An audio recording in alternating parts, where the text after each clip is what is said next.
Avengers! Assemble.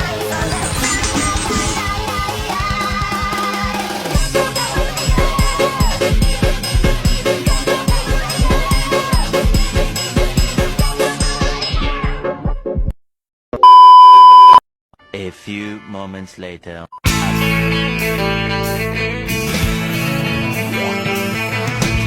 No one told you life was gonna be this way. Your job's a joke, you broke, your love life's the old way. Helicopter, helicopter!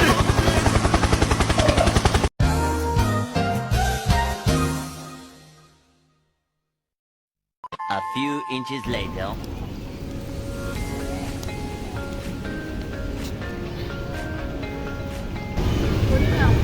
Tengok dia tadi bilang leher kau terus tak tahu leher aku sakit dari kemarin kayak buka gitu kayak ada yang janggal.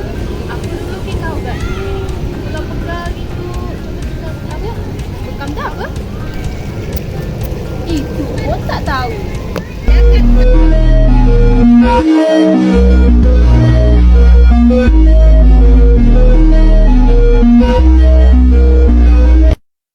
Biar aku kasih tahu ya. Nah, bekam tuh adalah pengobatan tradisional yang udah ada lama di Indonesia. Caranya tuh kulit kita yang sakit tuh atau bagian tubuh kita yang sakit tuh saya tipis-tipis, terus tuh pakai alat bekam atau biasa disebut saya asli nyebutnya kok bekam kan. Nah itu tuh darah kotor kita tuh dihisap keluar sampai lah darah kotor itu keluar kan. Nah banyak orang bilang tuh setelah bekam tuh rasanya tuh lega, pokoknya lebih ringan lagi gitu tubuh kita tuh. Dan itu tuh bukan cuma mengatasi kayak sakit leher, bahkan sakit punggung, sakit kepala, bahkan masalah tinggi kayak stres gitu tuh bisa diatasi dengan bekam. Tapi kayak bekam daripada kau bimbang, terus kita tanya ahli langsung ya, yuk, ayo. Ini ada tempatnya, yuk.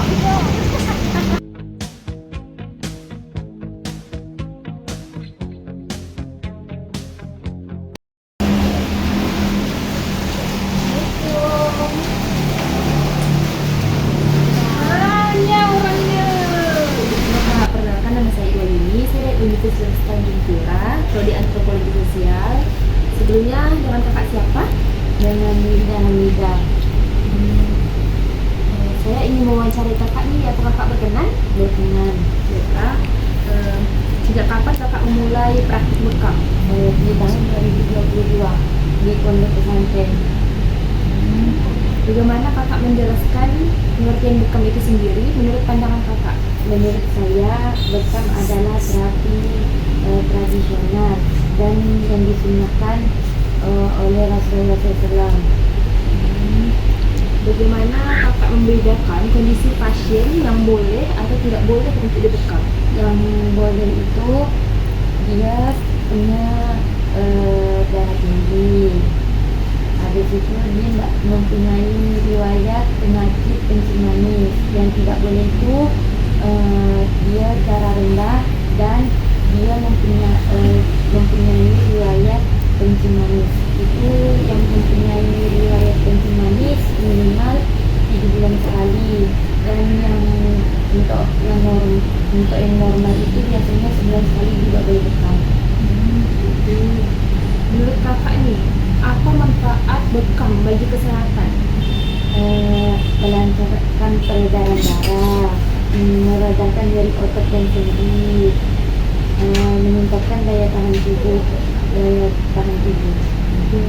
Dalam pengalaman kakak sendiri ini, apakah pasien mengalami perubahan setelah dibekam itu? Saya telah lihat bekam orang dan saya biasanya habis bekam itu apa reaksinya? Mereka bilang tubuhnya merasa rileks, nyaman dan tenang.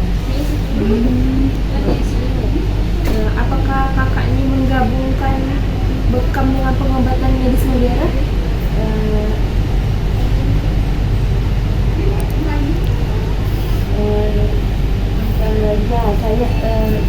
Saya menggabungkannya bekam dengan pengetahuan medis modern untuk memastikan keamanan.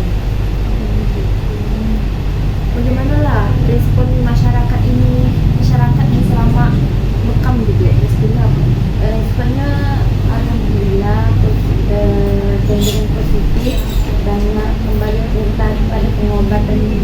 zaman Rasulullah dulu. Adakah tantangan terbesar dalam menjalankan praktik hukam bagi kakak? Ada.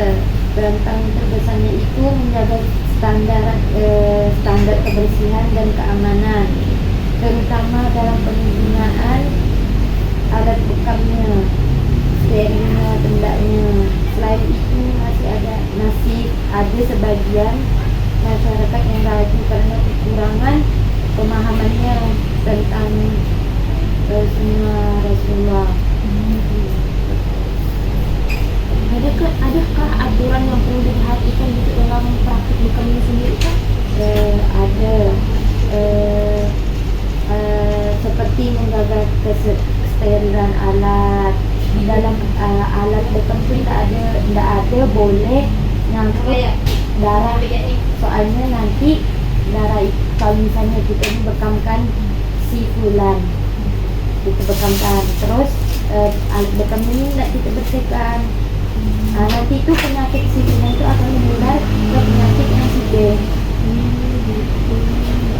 Berarti harus dibersihkan terlebih dahulu. Ya, dibersihkannya bisa pakai alkohol, bisa pakai baking, bisa pakai air hangat.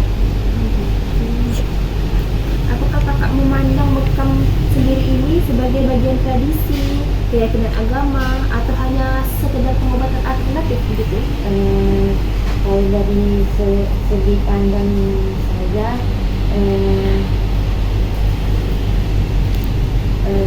ini cuma menjalankan sunnah Rasulullah. Terus menurut kakak, apakah penting melestarikan praktik pengobatan bekam ini?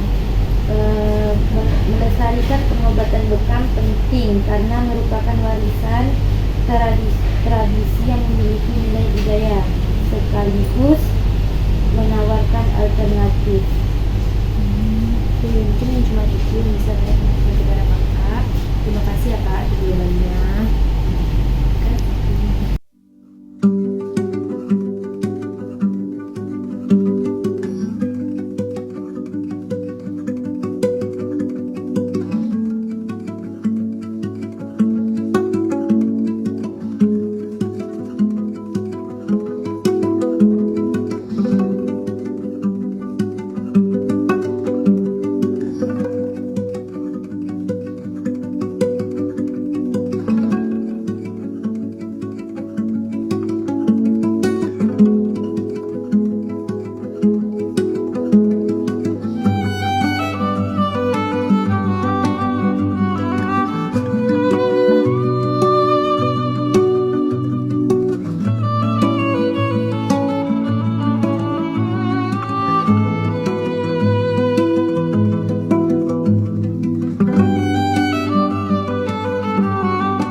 Gimana kak? Aku rasa setelah pening sudah sih. Hasil kayak nasi plong. Relax lah ya dulu. Tunggu bukan tak sebelum itu kan? Bukan tak kau? Ada. Ya, ya.